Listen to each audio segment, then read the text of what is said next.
We on Boss Talk 101. Yeah, we gon' talk, we gon' have fun. We be on fire, we be lit. It's a unique hustle. Check it. It's a unique hustle. It's your boy ECO, and I'm here with the lovely, amazing, official Miss Jamaica. Wait. Well, going in, Amadea.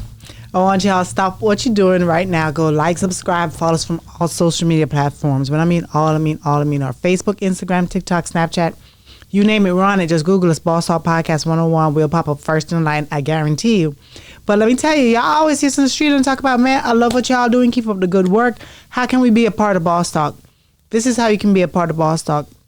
Under each and every video, including this one right here on our YouTube channel below, there's a link that says join our membership. Click that link, follow all the instructions, and that's how you can see all the exclusive content that y'all been asking us, where's this interview, where's that interview? That's how you can see it. Be a member today.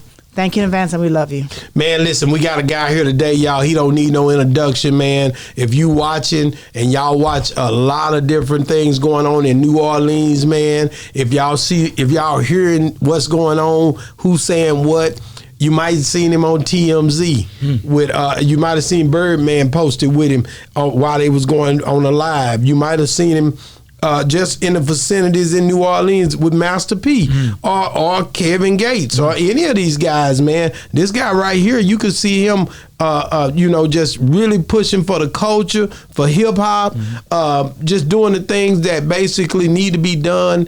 And he's my guy, and I picked him ever since Big D the Mogul put me on who he was, man. Rest in peace, Big D. Yeah. Let's get it, man. My guy, GDP, is in the building, man. New Orleans, stand up. Oh, yeah. Welcome. I mean, I'm glad to be back.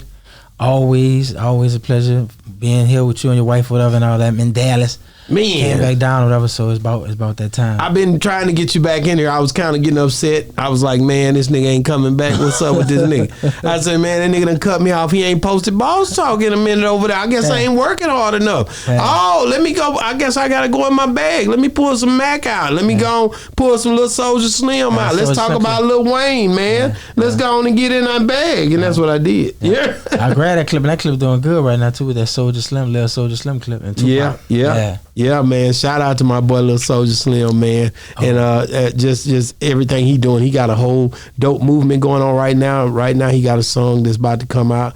I don't know if I should tell y'all, but it's gonna go down. It's a few people that you wouldn't you hadn't seen him on the songs with. Shout out to Lil Soldier. It's gonna go all the way crazy. It's gonna be all the way live, and that's my guy. So, man, let's get into it. Right. Okay, I gotta ask you something. And this is just something I saw on social media the other day. It's not about New Orleans, because I know you love to talk about just New Orleans. Right. Females. You know how they always say that a lot of females, especially when you're dealing with celebrities, that all these females always jumping from one celebrity to the next, having babies and all of that sort of stuff. Right. Well, I saw this post where this lady came out and she was like, what's the difference between us doing that compared to a broke chick saying, oh, I'm gonna have this baby by this dude, or all these babies just to be on Section 8, just to get welfare, just to get this. What's the difference? I seen that they try to talk about the stuff with little baby mama, right? Talking about that. Like I said, you can still tell that she's still doing it, because to me it's just like a lot of women ain't doing it for love no more. It's just all about security, about money. They don't think about love no more, but they always tell me, I want a old love story like my grandma and my grandpa, but y'all all going in it for just to secure the bag. It ain't about really what's best for the kids. To me, it'd be more about them and just making sure they could take trips, they could live the lifestyle they want, and just so happen they pretty enough to attract a guy that's really well off, where they could get a guy to get them pregnant and have a baby for them. Now, yeah, they might have women that might be on Section 8 that might have a baby for somebody, and they got women in the ghetto that mess with dope boys just because they got money or whatever. But I still feel like all the intentions wrong. I don't feel like one better than the other one. One just doing on a high level, one probably doing in the hood, messing with a big time hustler or whatever. But y'all still both just doing it because what the dude got. Now, if he didn't have that money, you wouldn't even give him the time of day. You wouldn't even give him a conversation.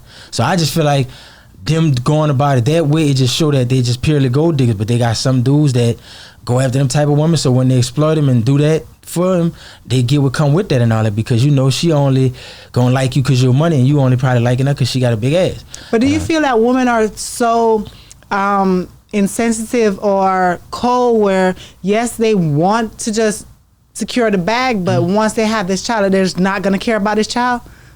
Yeah, I mean, the dude don't want like the dude say he don't want to be in a baby life, and if he gonna give her, I would think $1.8 million, and that's what she gonna get or whatever for that's what she got rewarded. She fine with that, but you gonna still have all this money that you feel like you winning with, but that child gonna feel like she never really gonna get the love from her daddy because the woman he with, that child gonna get all the love, but you just a baby that he had outside of wedlock, out of somebody he didn't plan on being with. So I feel like that baby gonna still suffer. Yeah, you getting what you want, you feel like you winning, but in the long run, that girl that he had, I think he had a daughter.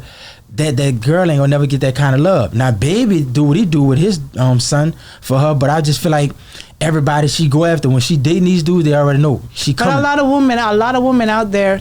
That's why you have a lot of single parent households, because a lot of women fall in love with these dudes who sometimes are lying to them and saying they ain't got no woman and this, that, whatever, and they have a woman at home and getting them pregnant, whatever, then leaving them, and then they get mad and be like, well, you gonna support this child.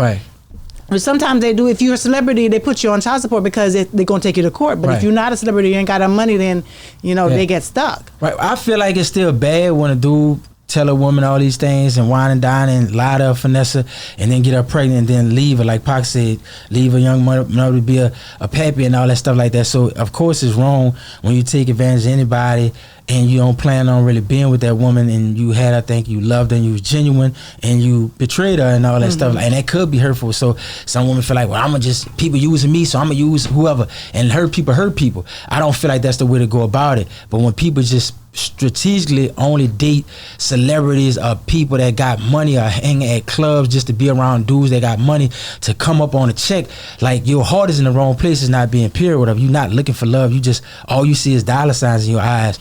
You don't think that it could be both? They looking for love, but then I'm gonna love responsibly. You understand what I mean? I'm gonna love someone who can help me. All right, this is one of my favorite movies all time. If anybody know, man, I done said this a lot of my favorite movie, Coming to America. Okay. And Prince Hakeem had everything, but she knew something was different about Hakeem because how smart he was and how he quoted in Nietzsche and just what he did and how people just always was drawn to him. He had that royal king prince type vibe, but he still was so modest and just downplay himself and acted like he didn't have no money. To mop floors, to do all that to get what he really wanted. Right. He could have been like his daddy, I got this, I'm this and all that, and flaunt and all that, but he didn't want nobody to like him for that. So a lot of times, like, just like Beauty and the Beast. And it's crazy because I'm just going back to things in my childhood, but I just remember he was the king. He had all the power, but he had to be humble to make him ugly. But she loved him so much, she brought the softer side out of him to show him. But you got to think about with Coming to America, she already had money. Her daddy had money. They had a big business. She never. So some of the people that are doing this are people that don't have a lot. Right, but that's what I'm saying. The only thing they have working is beauty. But that's what I'm saying. She wasn't materialistic. Had she would have been materialistic, she would have never noticed how dope Hakeem was. And that's what he wanted. He wanted somebody to see me for who I am and just learn me. And the more they have these deep and meaningful conversations, like, this dude was special. Just like Michelle Obama said when she met Barack. She said when she met Barack was working under her. He bought her out on an ice cream date. He didn't bring her to the nicest restaurant with linen and wine glasses and candles on the table or whatever with these fancy waiters and suits. He went to bring her on an ice cream date. Later on, he became the leader of the free world as the president, and everything he done went down in history. But she seen it, and a lot of them women don't see that far. They just see, well, damn, he don't got it, and I ain't messing with him. So he gotta have a bag. If he don't got the bag, I ain't even gonna talk to him. So that's a shallow-minded person. But to each his own, and all that stuff. But what we was talking about off camera, the dudes ain't no better neither. But what we was talking about off camera, that some of these women nowadays are not even wanting kids because they say, I don't want to mess my body up, because they're so into their looks, social media, whatever. But if you notice, some of these girls who are Instagram models and whatever, when they get with these celebrities, they'll have the babies because they know that they got the money to go ahead and pay for the surgery. Right. So is like, okay, I'll have a baby if you can afford to do this. Right. But that's what I'm saying. All that stuff's so superficial because all that stuff is them really, to me, dealing with their own insecurities and all that. They don't really feel pretty. They don't really feel love, and they need those things to validate them, to make them feel like something that's in their life or something that happened as a kid, that trauma, they still battling with that. And I feel like that's how they deal with it. That's how they shut it down, and that's how they kind of deal with it. So they're like, I need money. I got to travel. I got to get attention. I want everybody to praise me and adore me. But really, they just be like real mean women deep in their heart. And that's why I said, to me, in that movie with Coming to America, she was really a sweet person, and she wasn't like her daddy, all about money and yeah, I know I don't have nothing and I work my way up and you could do the same and all that. But she just was a good daughter. She supported her daddy. She was a nice person, and she wasn't an asshole like Daryl and all that. And she seen how special he was. And I feel like a lot of women miss out on their Prince Charming and their knight in shining armor because they don't look that deep. They only can see so far and stuff like that. And I feel like that's a lot of women in today's generation. They say, I want a woman. They look like for my the stuff that glitters. They look for all the stuff that glitter and gold. Well, let me just say, let me cut in on this, man. I'm gonna be honest with you, man. It's probably good that she didn't stay with Daryl, because Daryl was he was just a phase, because that soul glow thing was gonna go out. You know, we lost the curl and all that. And I don't feel like that curl would have held him all the way down. Right. He was, you know, he was funny acting. He say, I bet where y'all at over there, y'all chase lions, pin the tail on the He was always been an asshole, what I was saying. Right.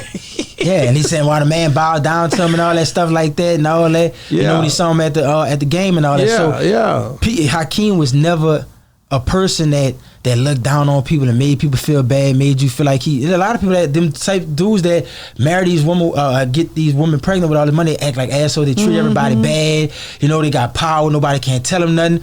He was somebody you could still tell him something. He'll still be open-minded to listen, even though he had like power. So I just like him a lot because he showed how to do it gracefully, and I was glad that she was able to see that he was such a special type of guy, and it worked out in the end or whatever. That's what I feel. I know somebody who said, "Oh, that only happened in the movies." They got people know they got it happen in real life. It's rare, but a lot of them don't even stay around to even see that. They don't. They just show shadow mind. Like I said, they want like your husband said, they want to see the dudes in the club popping bottles. Whoever got the bottles, whoever got the certain watch on, whoever pulled up in a certain whip, that's what they really attract. Oh, girl, we need to get in their section. We need to get by them. But it goes both ways, because then men see a woman and that got it going on, yeah. If she got it going on and she's not even that cute, he'll talk to her because she got money. Right. Or if she ain't got no money but she cute, I'll deal with her. I can build her up. I can give her this. I can this, whatever. So it goes both ways, where a woman looking for certain things as requirements for a male. Is there something wrong with that? No, it's not. But that's just like, all right, even Oprah Winfrey, a billionaire, had everything she could possibly want. Gail got kids and Gail had everything she didn't want. Oprah wanted to be married to Stedman. Stedman was always just her boyfriend. She never got her married, so she got all the power, she got the money, you know, all that, but she still never was able to find true love or whatever, because she was coming behind a guy that didn't really seem to like her like that. But they do got men that strategically say, man, she got all that money, I lie to her, I date her, I tell her what she want here.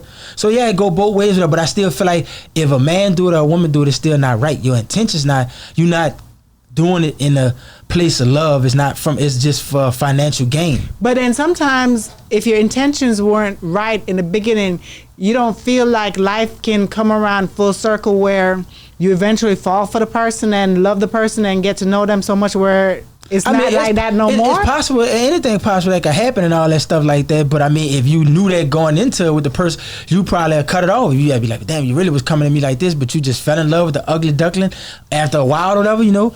So, no, I just feel like, women like her, she don't care, and that's how she feels. She gonna come at you. If you got money, she gonna be with you just because you got the money. And I just feel like when you just, that's your whole motivation, that's just, you just don't have pure good intentions. It seems like a Jezebel spirit to me. A Jezebel spirit. Did you hear him? I heard him. You know what a Jezebel spirit is? What? She put makeup on her face. See, biblically, y'all, you say the Jezebel, but do you realize she tried to take the place of King Ahab? She wanted to be the king. She supposed to be a woman, and her daddy he wasn't even of the people of Israel. I'm giving y'all history, but y'all, when we say these things, it's some real meaning behind it, man. Boss talk, man. Let's get into it, man. You walking around doing blogs. I got jealous. I seen you all through New Orleans. I don't know what's going on. I think I supposed to been doing that with you. On Tyra Lane. Nobody tell me why I wasn't invited. That came out the blue. I was on Keys to the Trenches, and it was a story I wanted to tell. It was it was really two. At one time, me and my partner, we was out there, we playing football, and we probably was about 9 or something like that years old, maybe 10. And my dude spent around the corner. We playing football. My partner, he don't got no shoes on, he don't got no shirt on. He was just thugging with it. And dudes came around there doing a drive-by shooting. This broad daylight. It's like Saturday. This on Tyra Lane. We like, and this is in the East, where everybody's saying everybody got money, everybody living good. And the East is 80,000 people, so every part of the East ain't good, but on the outside looking in, everybody thinking everybody living like the Huxtables or the Bankses, but it's not like that in every part. And Tyra Lane, one of those places, that's what Soul Slim used to be at too. But the dudes were shooting or whatever, we almost got hit. And my partner was like, man, I remember because your brother had shot back, my oldest brother, John, he shot back at the dudes and stuff like that. But we could have got killed that day. And then another time, I had my little sister, man, it was the summertime, my little sister, she was still in diapers. And I'm holding her, and this guy pulled up, and he was coming up the street. And my little partner, the desire, he took and threw a bottle on the street. So he threw the bottle on the street, boom, and shattered on the ground or whatever. Cause he see the dude coming up the street, but then he got to make the little U-turn and then come on the block. So the dude pull up, he roll over the glass, he jump out. Who the fuck do this in the street or whatever? Now one of y'all little niggas. So he think I did it. I'm like, bro, I got my little sister in my hand. I'm like 10 years old. What I'm gonna do throwing a bottle at your crazy ass car, whatever and all that. So my little partner, I'm looking at him or whatever, like, damn, he the one really did it, but I wasn't gonna say it. Yeah, you want But I could have still got killed. It's like if your mama say, who broke the dishes or who broke that lamp, you probably gonna tell on your brother or your cousin, and you just about to get a whipping. This dude a known killer and all that stuff like that. So my partner Paul dad, Mr. L, he was like, no man, he didn't do it such and such, he didn't do it or whatever and all that stuff like that. He's like, no. So he popped the hood of his car. He had a sawed-off shotgun. He pointed it at me or whatever. I'm like, man, he like, whoa. Yeah, I'm like, man, this dude about to kill me or whatever, and I got my sister in my hand. And you was 10?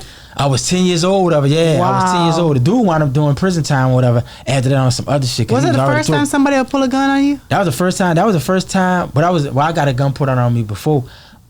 This was later, or whatever. Okay. But what happened? But the first time it ever happened, I was like 10 years old, right? And that was traumatizing and all that. But like I said, I didn't tell him my partner. And good thing Mr. L was right there. He was like, nah, he didn't do that, man. That glass was already in the street. And then he wound up just getting mad. And he jumped back in the car and he pulled off. But I was just thinking, I was like, damn. That showed me that I wasn't even telling back then, because I could have easily read like, man, look, he did that, man. I ain't threw that right there. You point a whole gun at me or whatever. Like I sawed off and I know what you about or whatever.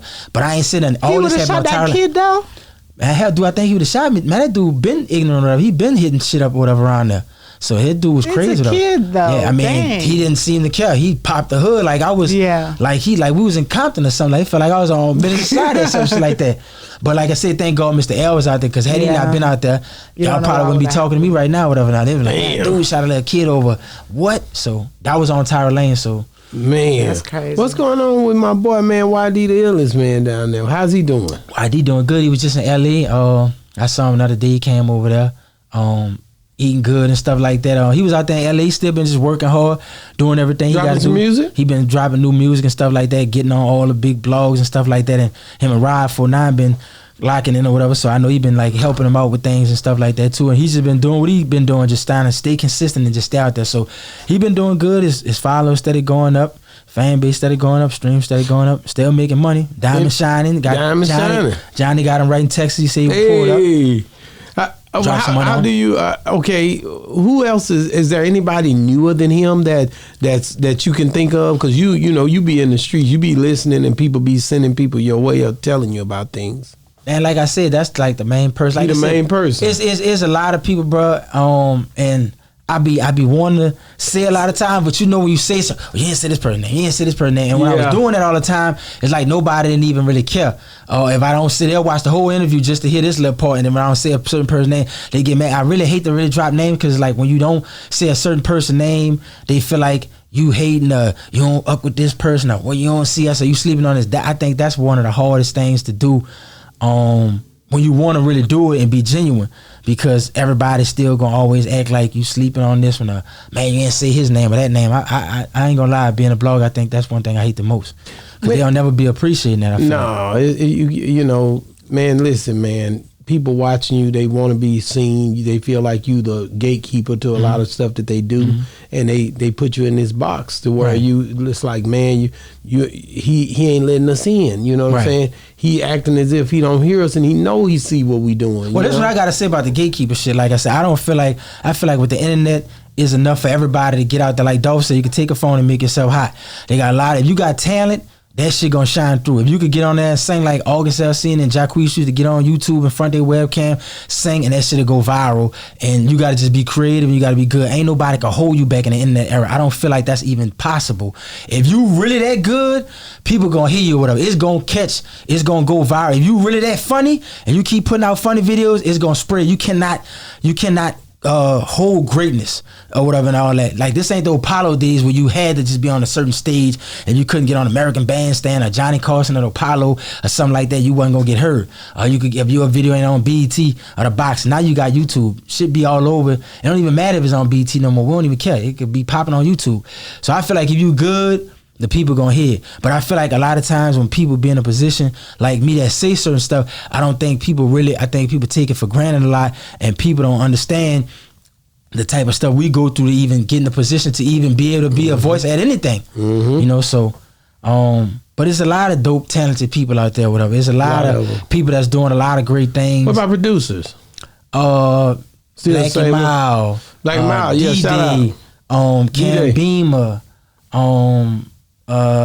Cortez, Michael, Slash. I mean, it's a lot of them. Like I said, I can't remember a lot of them. What's your boy name is? I'm trying to think. Manny Fresh. Well, you know, Manny and them like already solidified. Like Manny, KLC, and all that. Fresh. Yeah, Manny, KL, Precise, all them already solidified, and all of those people already solidified. KL, man. KL did so much dope music. When I started to research him here lately, I got to get an interview soon. I got to call that boy. Oh, you talking about KLC? Hell yeah, man. KLC a real genius and stuff like that. Like, he really found these sounds. So people like that, they already solidified. They already, like, in the history books already. They already laid the foundation down for everything that we did and stuff like that. So. What do you want to see happen for the music and the movement for the culture in New Orleans? I like where it's going. I like all the artists, you know, like I said, like the with Teaser doing, or with the bouncing and stuff like that. I like what Subtweet Sean doing. I like what JP doing. You know, his style different. I love what Rod 49 doing. I love his interviews. I love how he rocking the scarves. He got his own little swag, so you know it's standing out. I like what Vonnie doing. I like what Subed doing. Reedy, Treaty, all the girls. Dino. It's a lot of them. Vicky Lowe, Heaven. It's a lot of them. They doing. It's so many talented artists that's doing great things and producers and all that. Even the people in Baton Rouge and all that. People in Shreveport. Like, just all throughout the state, I just feel like there's a lot of good music and a lot of talent down there. And I just love them to just, as long as they just keep it southern and all that, I feel like it's going to keep resonating, just like how with Memphis doing with Glorilla, and even with Sexy Red doing out of St. Louis. I feel like we influence a lot of that stuff like that. So I like where the music going, and I feel like everybody doing their part. I'm just one person, and a lot of times people be feeling like I could just save everybody or whatever. I only could do so much. I still got a 9 to 5. I'm working.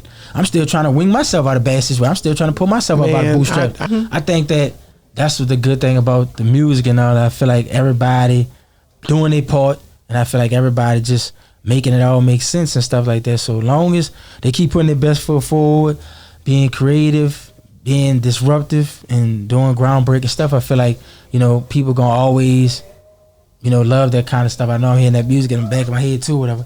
But I just feel like that's what you know, and like I said, I know I wasn't gonna initially say people's names, but I could not say some names and all that stuff like that, because I do know it mean a lot to people to hear names and all that stuff like that. But I just hope they be paying attention to a lot of other stuff or whatever, because a lot of good information being these interviews, and a lot of time, like I said, people that just watch the whole thing, they just hear, did he say my name? Did he say my name? Like, just people, I don't know, I guess, but certain things make people feel good, because I guess people want to be validated, and I guess it, you know, make them feel like they seen. I don't know. I guess it probably could be that. I get it. But I just be feeling like I hope people appreciate the sacrifices that people make to learn the stuff that I do, because I'm so much more than just a name drop. I really read books. I really study the game. I really love it. You know, that's why, you know, your husband know that with Pimp C and all that, and Tupac, I love that stuff. So it's way deeper than just a name drop and all that shit like that. You always researching. Everybody should know that about you. That you have you ever done anything or spoke on anything and didn't do your fact check? No, I don't. If I don't know a lot about something, you're gonna see me be quiet. I'm gonna just listen. I'm gonna listen and I'm gonna learn and I'm gonna see where the conversation go at, and I'm gonna learn when to jump in and say something. But if I'm not really too much knowledgeable on that particular conversation, nah, I'll be quiet or whatever. Cause I ain't gonna jump in something and be sounding foolish, knowing I don't know a damn thing about what that's going on, and just try to sound smart every time just to be talking. Right. When I talk, my dad always say, be slow to speak and quick to listen. You got 2 ears, you got 1 mouth. So try to, when you do say something, make sense whatever and all that, because people gonna be hanging on every word. So I try to be mindful of that. When you look at Sean Cotton, man, in the recent situation, he said he was driving the day, and I don't know if you watch Boss Talk when he had said this. He said he was driving the day when they had when around the time they picked up Yella Beezy for murder for hire on the Mo 3 death. He said the police stopped him. He had 9 guns in the car with him in his Lamborghini. And he just was telling me about that. And when you see stuff like that resurface, and being a person who do videos, and people start trying to put you in that for talking to the people you talk to when they going through situations. You've talked to different people. You talked to Kevin Gates after he got out of prison, and you know, just talking to different people, whether it be whoever in the city. And what's the little youngster name that you always be interviewing and you put on the show? He went to prison, went back to jail. Oh, you talking about Jay Merck? Jay Merck, stuff, people like that. Shout out to Jay Merck. Like, do you ever think about how that affects your channel? Just the way you're being looked at, or the way people see you? You saying because Sean moved with a lot of guns because he feel like his life could be in danger sometimes? I don't think so. No, he just had the guns in there. I think the nigga a gun collector. But anyway, he got the guns too, and I do know he still be, because I didn't see Sean in New Orleans with security and all that to make sure he's safe. Because like I said, some people that like him, he didn't got into arguments with people on live and all that. And I do have some people that might don't like me. It's not a lot or whatever that I know of. I mean, when I'm in the streets of New Orleans, there's always a lot of love, but you still see hecklers and people that just feel entitled. The biggest thing with stuff like that, just protecting yourself and being mindful, especially in the city like I'm from, New Orleans, niggas get smoked all the time. It's just like, that's just what it is. Y'all say that, but we've been having some hell of a smoking from Lil Ron and his daughter getting killed. I see that y'all be having the same thing going on all the time. It'd be a lot of stuff, but I mean, that's I don't never be hearing it. Well, I mean, that's because Ronnie and them big in the rap game too, whatever, and all that stuff like that. And like the Mo 3 stuff definitely big. So they be having stuff going on. If you look at New Orleans news all the time and watch NOLA.com, you'll see it all the time. And then, like I said, it ain't nothing to glorify, but this just always been the way it is. I'm glad it's still way better than it probably was in '94 or whatever. But I mean, the city ain't as populated as it was back then either. You know, people live in Houston now, Dallas, people live in Atlanta. A lot of people spread it out. But is the mindset still like that or whatever? New Orleans still got that mindset that's still just like, you know, nigga feel played or feeling entitled to what you got going on. Like dudes that feel like you supposed to post them, or you supposed to just put me on, and nigga you sleeping on me. Like nobody don't, but I want you to post them or interview them for free or do whatever. But if you ask them to do a song for free, they ain't gonna want to do it. If you tell them to do a show for free, they gonna want money. If they was hustling in the streets and you say, man, look, give me an ounce of this weed or whatever, you give me this or some Doochie or whatever, they gonna look at you like you crazy. They gonna say, where the money at? Like everybody gotta get paid. So how you feel like that if you good at what you do, you don't deserve to get, even if you gonna pay your barber, you ain't gonna get no haircut for all the time. That man got bills to pay too. Even in here, y'all gotta pay lights. The people that and the power company don't care about this show. They like, man, that's your show. I need mine. So I don't just understand how a lot of people just feel like they supposed to be entitled to what you build or whatever and all that. But people to be quick to tear you down and hate on your name when you built a good name. It's like people be trying to find chinks in your armor. People be trying to find ways to just tear you down. But, you know, like a phoenix, I still rise. I'm going to still, you know, emerge out of all this shit. But, you know, and I'm not trying to beef with you or nothing. I'm not trying to come at you like this, man. But I just feel like, you know, here it is, man. I reached out to you when I was interviewing BG. You didn't, you know, I was like, man, give me some insight. You didn't give me no insight. Right. and then you say you was at work, right? Right. But then you turn around and interviewed him after that. Now wait a minute. Okay. And you did your thing, but Right. you still, I don't feel like your interview was better than mine because nigga, you know what I'm saying? You try to play me, but nigga, Your interview was good, and I still your interview was good, and I still shouted you at the end of my interview. You did. You shouted did. you on my interview. But the thing is, I enjoy I like how seeing you had him that. talking about the church stuff, him being a choir, being his grandfather was at, That was probably her. Yeah, I like what you brought that out because I never knew that or whatever. So Yeah. y'all still went into his, his church boy little thing when he was a little kid and all that with his I just grandfather. wanted to give that man I wanted to give him his flowers. That Right. was like the poster and Nah, he deserved it. and the award because I felt like people don't show people love like that because for him to do 13 years, 12 to 13 Yeah. years in prison and come home and have to face some of the madness. People don't know he lost a lot of people when he was in there. Yeah. People died when he was in there. Right. Things happened that changed that he couldn't even adapt to. Nah, BG a true pioneer. You see what I'm saying? But then, even on that picture up there with me and him together, he the same genuine dude, Nah, bro. he really is. He out of all the hot boys. Yeah. Let me say this Nah, that's right true. now. That's facts. I Let me know say you that. right. Let me say this right now. I gotta go and put it Yeah. out there since I got GEEDY on here, and That's I know fact. they be watching you. Nah, that's Ain't true. nobody more genuine Yeah. than BG when it come down to it. Birdman is definitely the man, and I love Birdman. Right. But he, be, basically he be busy. I get it.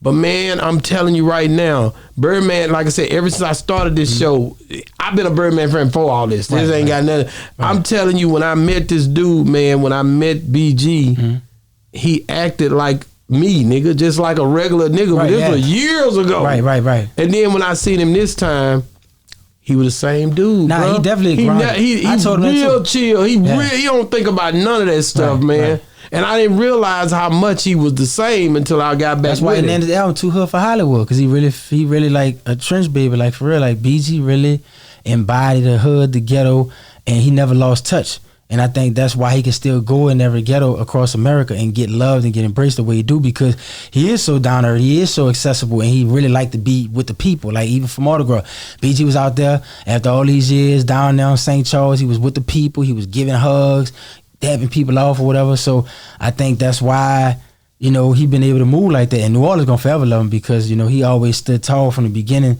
to even right now. So he a living legend in the truest form. How did that Heart of the Streets thing started happening for him? I mean, shit, that was the name of an album that he had or whatever, but he really was. I mean, he worked his way up to being that, and it fit, the title fit. He wasn't just saying it to say it. I mean, he had paid his dues. He been doing this since like 92, 93, so BG been that guy. And he earned that name. It wasn't like he just called himself that, and people like, what the hell he called himself the Heart of the Streets? He didn't earn that. He's not the Heart of the Streets. No, he really did. And even through and through right now, years later, a few months after, like Soulja Slim would say, he's still standing on business. And that's why, like you said, you respect him. I do. And people all throughout the country respect him. And even overseas too. They love Man, BG. let's talk about the fact of how him and Birdman linked back up after he came home, bro. When he could have went anywhere, dealt with anybody, but he went straight back to his roots. Right. Why do you think he done that? Like Suge and Pac, like Puff and Big, Baby and BG trying to clock 6 feet. BG said, I got love for my nigga Baby. He came on VL and that nigga saved me. So he still remember that BG still remember that Baby was always there from the beginning, no matter what they went through, because they had moments when they dissed each other, and it was, because brothers fight, people get into it or whatever and all that. And that was like his son or whatever. He pretty much like BG said he raised him or whatever, because Baby was young getting money, and BG was the young dude from around the 13th. So they made a lot of money together, they made a lot of history together, and they got a lot of love for one another. So through all that stuff like that, it just, they story and all that. So they still love each other no matter what. And they made a lot of history, and they influenced a lot of people together. And they both real passionate people, so they both have their moments when they feel how they feel, but I feel like they love each other, and I think the world know that. And that's why they still rocking out together, whatever and all that. But they didn't both definitely took shots at each other before when they been mad, but which they probably had their reasons too, but they still love each other, and they didn't got past that or whatever. And they on tour right now. They've been doing more shows, and the fans loving it. So I feel like everybody happy, everybody in a good place. Turk back, everybody just doing it how they supposed to be doing it. I'm glad to see all that. Like people was acting like I was mad that Turk, and I wanted that to go together. I was talking to Baby about Turk the whole time. I couldn't make Baby feel how he want to feel. That's how he felt. and all that. Like, but people like I wasn't. I was always fighting for the righteous thing behind the scenes, but people don't know or whatever. But I let people think what they think. But Stunner know, he know I was talking to him about that or whatever. But like I say, they move how they move. Just like I talked to BG about it. But when it was the right time, they did it, and now they all good. Wow. When you think about Kendrick Lamar, he did. He came down to New Orleans. He did his thing. Mm-hmm. But just to go back to the Whacked Out Mule album, he had a mule on the wall, and Hispanic came by and they showed it. It was a video where they just whacked it out, where they just spray painted it and made it, just a mockery of it. And when you see stuff like that, the other day when I was looking on the internet, I seen where somebody had came through and pretty much vandalized Birdman Nim sign. Yeah. And was it fixed? I gotta ask you that. Did it get fixed? And how do y'all deal with that in the city? Well, as of right now, it looked like it's still up there, barely hanging on. I don't know who went up there and took it down, because the Saratoga Nevada, originally, they never had a street sign right there, like where you could see Saratoga Nevada. Because when me and David Hudson helped advocate to get the council members, shout out Leslie Harris, because that was our district, to get that sign put up there as an honorary street sign for Ronald and Brian Williams of Cash Money. Yeah, it didn't have Saratoga Nevada right there. And then they put the Williams brothers up there way, but somebody took it down and it's hanging. It looked like it's probably gonna fall any moment. So I guess we'll have to try to call up there to the city workers that deal with the signs, that put all the signs up and the stop signs, to see if they could go back and try to like clamp it back up there. But whoever did it, I feel like they was being disrespectful, because it looked like somebody purposely did it. I don't think no wind or no weather. The weather ain't been that damn bad. We ain't had no hurricane to do nothing like that. So, and that stuff was like pretty much like bolted on there with them like straps that's real tight. So I feel like somebody went up there on the ladder and did that in the wee hours of the night, possibly, to be on some disrespectful stuff and all that. So I feel like that was wrong, but that's something David and us got to probably talk about to see if they could go up there and fix it. Hopefully, if can't we do y'all get just fixed, go up there and just do it yourself? No, because it's like a certain little thing that they be putting on there that they do, and I guess it make it tight. And I guess by it still being some stuff with the city, we don't supposed to be able to touch that or though. Like, you don't supposed to be able to knock a stop sign down or take a street sign. If you get caught doing that, you're gonna get in trouble, because that's like government things, whatever, like street signs and all that. That's right. So that's federal. So we'll just have to let the city know, and then the city will have to do what they could do to try to, repair it and stuff like that. Did you call David about it already? David had saw it, whatever, and all that. Yeah, we talked about it and stuff like that. And he was like, man, that's ridiculous. It ain't even been a whole year. No, it ain't been a whole year. And we still was trying to work on one Master P, but people still making that hard. Now, I know they trying to do one for Juvie, but I feel like that's wrong to not do one for P, even though Juvie do deserve one. But I feel like without Baby and P, without Baby and Slim, it wouldn't have been no BG, Juvie, and none of them. That's why I felt like they deserve to go get theirs, whatever, because we was dealing with them. But when I found out we could do it, we was trying to do it for P. And P birthday this month on the 29th. Yeah, they gonna have a big thing down there. He gonna do the show. He do the show every year, or whatever. But it's gonna be like at the beginning of May. But it's in dedication to his birthday. But they don't even want to do the stuff for P now. They was saying they was gonna do it or whatever, and we don't look like we're gonna get that done. So I feel bad, because we was telling Juggy that we've been pushing. I call David all the time. You talk to Ella. You talk to Leslie Harris. Is they gonna get the one for P, because he deserve it. Like E40 got one in Vallejo, Too Short got one in Oakland, Pac got one in Oakland, Missy got one in Virginia, Allen Iverson got one in Newport News. I'm like, man, when we gonna get one? Yeah, I think it's Newport News, or is it Hampton? I might have it, and one of them Hampton of Newport News. But anyway, it's so many of them that got them, and I'm like, P definitely deserve it. Even Dolph got one. So I'm like, how Master P not gonna get one? And this man like really put the thing down in the South, and they gonna just give the Juve, and I feel like that might be on some favoritism type stuff. I don't know, because I know certain people that they work with, family members that's tied into stuff, so I don't know. I hope that's not the case, but I feel like Juve do deserve one, but I feel like P should have got one next. And whoever else get one after, then cool. I like what P doing though with the Walk of Fame, putting the names on the street in New Orleans up Canal Street, but like I said, man, I got a lot of love for P. Like I said, my name, GDP, come from P. People don't think I'm trying to help P out or whatever. Of course I want to help P out. P got the basketball thing that he doing at UNO. Yeah, I seen that's that. big. He know basketball. His son right now team playing the Final Four, all that stuff, Houston. So, I hope P get his flowers while he can smell them, because he definitely deserve it, because that man laid the blueprint down, and he got it from Lil G. Yeah. Tony Dribble, Yeah. Texas boys. Yeah. Right down in Texas. Yeah. So when you think about just the whole movement of getting the signs up for me. I'm trying to figure out why y'all just doing rappers. Tyler Perry from over there. Hold on, there's actors from over there. There's a lot of people from over there. It's actors. It's all kind of people. Why are y'all just doing hip hop? I think y'all being biased. No, man. listen, I'm glad you said that. And David, Did I get him, Bay? Nah, you ain't get me because my mom, we was already talking about this. And me and David already talked about this. We was already trying to get Tyler Perry because Tyler Perry, we was going to get his because he all Barone. Like 6 and Barone, like where UNLV from, Lil Yah and them. Mm-hmm. So he, we wanted to get one for him. We was gonna try to get it like on Barone and Washington. That's where a lot of the second lines be coming at Uptown. So we wanted to get Tyler Perry stuff right there. And like I said, Tyler Perry a billionaire. He got an exit sign in Atlanta with his name. He got a big studio out there, and he from New Orleans. And he deserved to have one and all that stuff like that. So he was one that we was talking about too, and he in that same district. Uptown, they got a lot of them over there. But like I said, we could only do so much. But you know, we could tell a councilman. I mean, councilman lady, Leslie Harris and the lady that work in her office, Ella. But if they ignore the stuff or they don't get to it because they feel like it's not as important as this other stuff, I don't know. But I feel like you right. Tyler Perry definitely deserve it. I mean, that's the biggest, not just actor, director, billionaire, one of the biggest to ever come out of the state of Louisiana, not just New Orleans. So he definitely deserved to have something while he's still alive. Yeah, because he definitely did things that others hadn't done from there, especially in the acting world. Yeah, ain't nobody ain't touched his level. Yeah, I mean the money he done made, the people that he gave opportunities, and he always let you know he from New Orleans. So I feel like that's the least the city could do to give him an honorary street name too. Is he the biggest in entertainment period that's come out of New Orleans? Yeah, hell yeah. In entertainment, coming out of New Orleans, yeah, definitely, most definitely. I don't think nobody argue that. Mm-hmm. I mean, director, producer, actor, like, you know, like, man, he got money, and and it's crazy because he took the same hustle to me that Master P and Baby used, like to be independent. What he did with Lion Gate when they didn't believe in him, I didn't think nobody was gonna go see them damn movies, or they just talking about some shit in the circuit ass shit, some church, that's some shit that them black people just like doing plays, not knowing the power of his fan base. And he understood that there's a lot of people that like that stuff, but it's like if you don't have it out there, then y'all will never know. But once he showed, you know, the white people that, damn, they really got a market for this, then this blew them away. They was like, damn, Lionsgate was like, damn, maybe we should have not gave him this type of deal, but it wound up working in his favor. And then once he knew he had that much power, he knew, I'm gonna own this.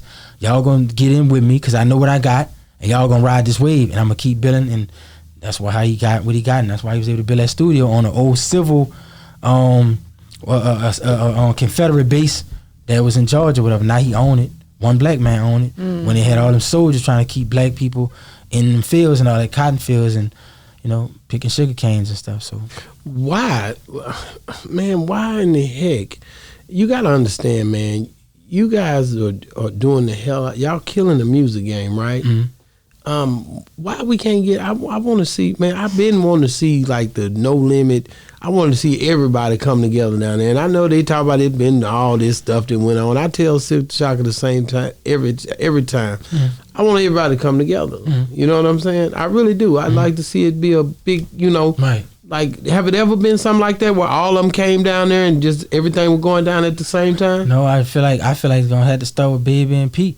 If they could ever like get on the record together, do something together, I feel like that's what's gonna be the unifying moment. You know, whenever they could get to that place. But you understand why I'm asking that, right? Like, yeah, they gotta do it, definitely man. Look good of it. Like it'll kill it. Like Pimp C said, I got a bread truck, get off that crumb shit. Like if they doing it for the South and the true meaning of it, and both of them know how hard it was, and being from where they from, uptown, and just showing the next generation that we could be more powerful together than apart. Not saying they still can't do their own things respectfully, but I feel like them together on the same stage, I think that'll be like a big unifying signal to be like, damn, they could put that together. Because a lot of dudes that's got things going on, fusing the hip-hop game right now, are better to put their difference to the side. If those two big giants could do that, because they giants, and they always been giants, and I hope they never forget that, because that's what they is to us, you know. And they showed us that you could take lemons and make lemonade. They took something sour and made it sweet.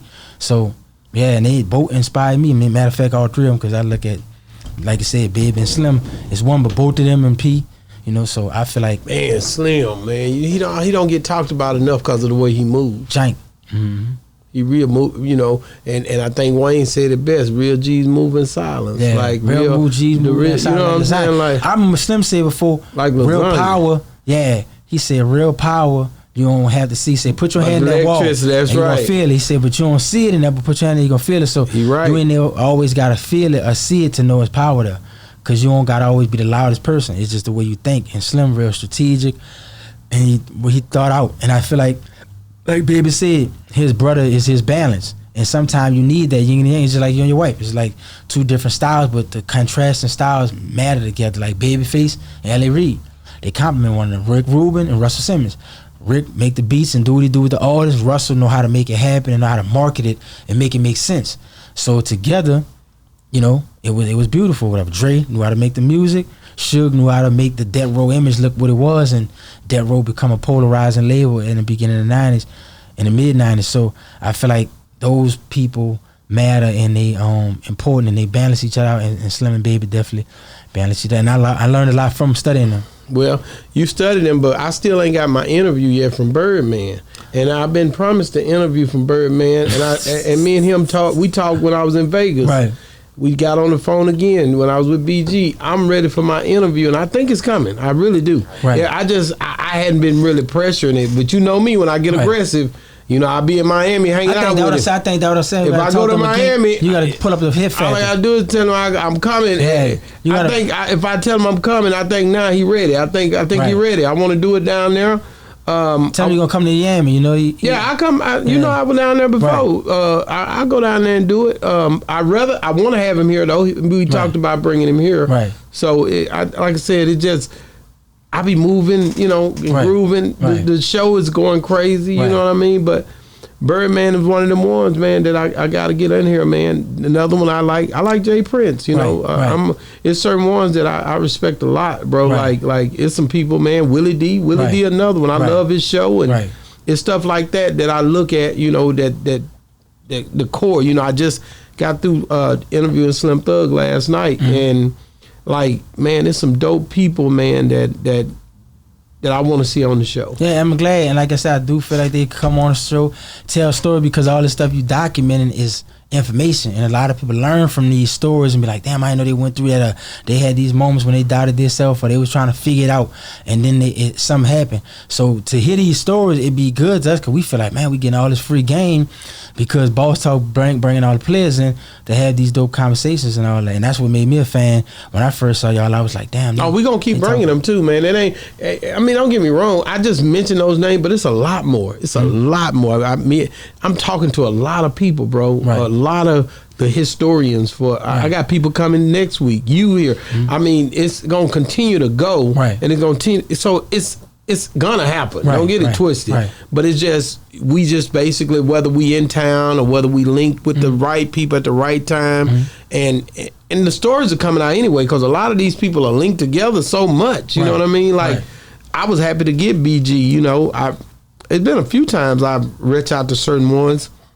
It just ain't happened yet, you know. But it ain't like it's their fault. And I know you go through that too, where you know these people, you just hadn't done it yet. You know what I mean? It'd be stuff like that going on. I'm probably doing something Mac. I'm probably doing something. That's my guy, man. You know. And I need to call him too. I ain't called him in a minute to check on him. Gotta do something Mac soon. He might be out there at the Capitol, because we're gonna be up there at the Capitol on Baton Rouge on the 28th of this month. Okay, what's going on? Well, we going up there. They talking about that 10-2 stuff. We still trying to get them to make it right and try to get these legislators to get that to be retroactive, so people like C. Murder, my brother, and you know the other thousands of people that's still incarcerated could get something going, so they could really change them laws, and people could get at least another trial, because they ain't trying to give them no chance. And I feel like they need that, so that's what we want to do. We trying to get that prison reform stuff done in Baton Rouge. Cause Louisiana, we behind on time. It feel like we back in the 1800s. Wow, man! And they trying to bring these laws back. Yeah. They try these sessions they doing every.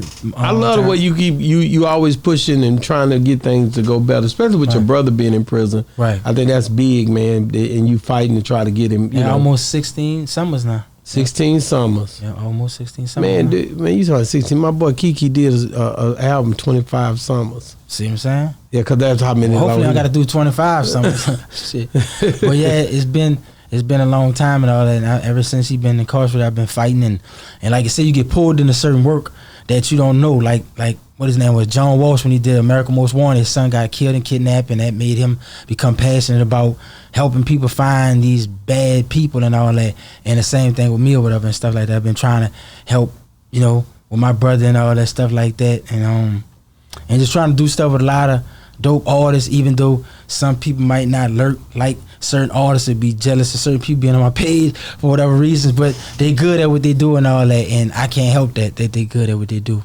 Yeah, the ones that's on there, if people like it, they gonna know. If they don't, then they ain't rocking with it. And that's what I do. Well, you know, when you think about Master P, when you think about Birdman, when you think about, I talked to my boy Big Mike, and I was telling him I was getting ready. I told him I was getting ready to interview you, and you know, I was like, dang man, like I thought I would have got him this time, but we've been talking. I'm gonna get him on the show as well. It's certain ones like that I already deal with. I had Big Mike because I had told YD he did a song called "I'm Out the Nine." When I seen that, and that was a dedication to Big Mike. YD never like officially put the record out, but that's something that they said in the Nine Wall, and I strategically told Cam go sample it. And J Merck got a song that I feel like gonna really be hot that everybody gonna like. And even these guys that I've been working with too, named G Jerk out the San Bernard Project, and OBG Bang, he out Bang Bang, he out East Show. So them two right there, they kind of remind me like Young Chris and Neef from Young Guns, or 8-Ball MJG, you know, Pimp and Bun, you know, it just got that vibe, like together, Boosie and Weber, they just play off each other. I'm just basically saying they play off each other so well because their style's different. Like Jerk got more of a laid back flow and Bang a little more amp with the energy, but together they complement each other so good. So I really feel good about what them two been doing. And D-Day, they got some smoke that they coming with, and I'm really feeling good about. So are you still? Because I know at one point I was seeing you with the Birdman, you know, like the lives and stuff. Are we gonna see anything else with you and him, or y'all ain't been talking like that? Well, we had talk. We had talk. He had came through for me, looked out for me a couple of days ago, whatever and all that. So you know, he still reached out to me, whatever. I posted something for him. He showed me some love. I ain't even asked for it. He just threw me something nice little bit of change and stuff. And that was love or whatever. He like, Nephew, I'm about to sing something. He sent me something. So it's still all good with him, whatever. I can still call him and, you know, still pick his brain. It's just an honor to be able to do that. Like somebody that you really looked up to. I remember watching Baby on Back to the Ass Up video, walking through the crowd with his artists on his arms, and just being like, man, I want to be like the dude in the red hat. Like whatever he do, I want to do that. I see his name on the back of the CDs, and I want to find out what the executive producer was. And ever since then, you know, that's what I was like, I want to do. If I couldn't be like Deion Sanders in football, I want to be like Birdman, P and Slim and them and all. Then he went to the Damon Dash and the J's. I mean, in the Diddy's and all that back then. But it was mainly, and the Herb got it. But it mainly started with like seeing Baby and P and them. So yeah, that definitely feel good that I could call him and ask him questions if I want. But he always tell me, man, you really really smart. You know a lot of shit or whatever. It's just the era I'm in, and I just get a lot of setbacks every time I get a good artist that I'm working with. Is like something go wrong or something happen. It's like I keep getting setbacks, and I keep going, you know. But it be definitely you get your moments and all, but I just keep going. Man, hey, listen, man. Far as your brother, C Murder is one of the things. Man, you think he'll ever get out? I don't know, because I know like he been having a lot of pushback from the family, the victim family, you know. So that's been really hard with him or whatever, you know. My brother is a little different in this situation and all that. And we got some things that we working on that probably to help my brother get out. You know, your brother have life as well. My brother got life too. Yeah, he got life like C Murder too or whatever. But his situation a little different. Like I said, C don't have the victim family kind of like be against him. So it'd be kind of hard on that fight. Plus with the 10-2, stuff like that. So, you know, Paul Connick ain't even giving his case even look. Yeah. You know, and that's what's making it so hard for C and all that stuff like that. And that's why we're still trying to get this 10-2 stuff right, at least so they can at least let him have a fair trial, because he never got a real just trial. And I know they always talk about the victims, families, and it's bad what happened to a lot of victims that got killed, and that's definitely wrong. And the ones that definitely in there for the right reason, they deserve to be in there. But there's a lot of people that got victimized on the other side, and that's incarcerated. And they, the district attorneys in Louisiana period don't understand that some of those guys been victimized too, and some of those people never got a fair trial. A lot of them died and never got a chance to get a new trial. And they don't seem to care about those people, families. So I feel like it's victims on both sides. They just see it one way though. Wow. Man, how can people get a hold of you, bro, if they trying to reach out to you? Let's talk about that. You can find me on Instagram at GEEDY. You can find me. That sound like Nelly. Yeah, you can find me on Instagram. Yeah, like Nelly. Like, yeah, St. Louis, Big Lou. You can find me on Instagram at GDP Speaks. I finally almost got 60,000 followers. I'm working hard. Yeah. Man, let's get it, man. And that's big for me because I couldn't get past 14,000. Every time I get to 14, my shit was getting deleted. So I know to some people that's not a lot, but that's a lot for me because I remember my little partner was like, man, you want me to help you get some fake followers, whatever, make your shit go. I'm like, nah, bro, I'm going to grind it out. It's going to be hard. I'm going to just do it every day, one day at a time, consistency. And it's going to get there. And on Twitter, it's GEEDY_P. And that's where you can find me at Facebook, Gregory Earls, but that's like more of my family on there, but that's where you can find me at. Man, did I get everything with GEEDY? Did GEEDY have anything that we needed to did you want to go off on somebody? I mean, what you think that No, I want to go off on somebody. You know what I'm saying? You want to go off on somebody? What they do down there? Anybody we need to go off on? No, we'll let them make it. We ain't gonna get y'all. We ain't gonna do or y'all. anything you need to shed light on? All I say is they had people trying to discredit my name and no, don't do that. Trying to discredit my name and say certain stuff, but the real people know the real. And my true people, my fans, they see it every day, the consistency, the love I get. So no matter how people try to change the narrative or make like I know this and know that or whatever on some bad stuff, the people know what it is, whatever. And the people that know, they know. So I say a lot without saying a lot, whatever. So I'm gonna just keep being me and keep being for the right thing or whatever, and going to the Capitol, helping break artists when I can, doing what I can with the little bit I got, and making a difference in all that. And I feel like all the other stuff that people do to get attention for the wrong reasons and all that, I don't got to do that. I'm going to just keep doing what I'm doing with them. Well, just let me know when you're going to be available so I can come down to New Orleans and do my thing down there. We got to go back.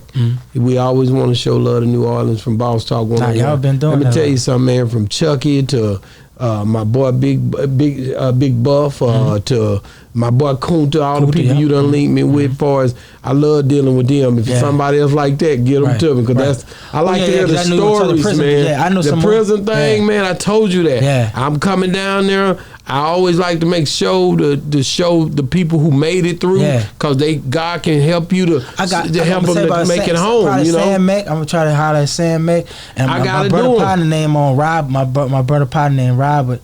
I'm bringing OG too. I'm bringing OG probably. I got to bring him. I got to bring him. He was down the last time. Oh yeah, I love bringing him. He gonna talk that talk too. He gonna. You know, I gonna bring that Compton flavor. Yeah, and he been locked up for over 20 years too, so he can relate. And he really is my guy. You know what I mean? Right. So man, I want to say thank you first of all last of all for coming on the show. Thank you. I want to tell you I appreciate you, man. Every time you come to Dallas, you show me love, man. Likewise. Shout out to Sean Cotton, because you remind me of him a lot of ways. Your demeanor, that's be funny to me. Yeah. You know what I'm saying? But that's my boy. Yeah, but he good people, man. But he a goat when it come down to what we doing. Yeah. You know, definitely. And God done blessed him, but he truly worked his way to be who he is. You know, a giant. Yeah. And I think that's live, man. We gonna end it like that. Shout out to GDP. We love you, bro. We love you too. I mean, I love y'all too. Another great segment of Boss Talk 101. What a boss is talk. And we out.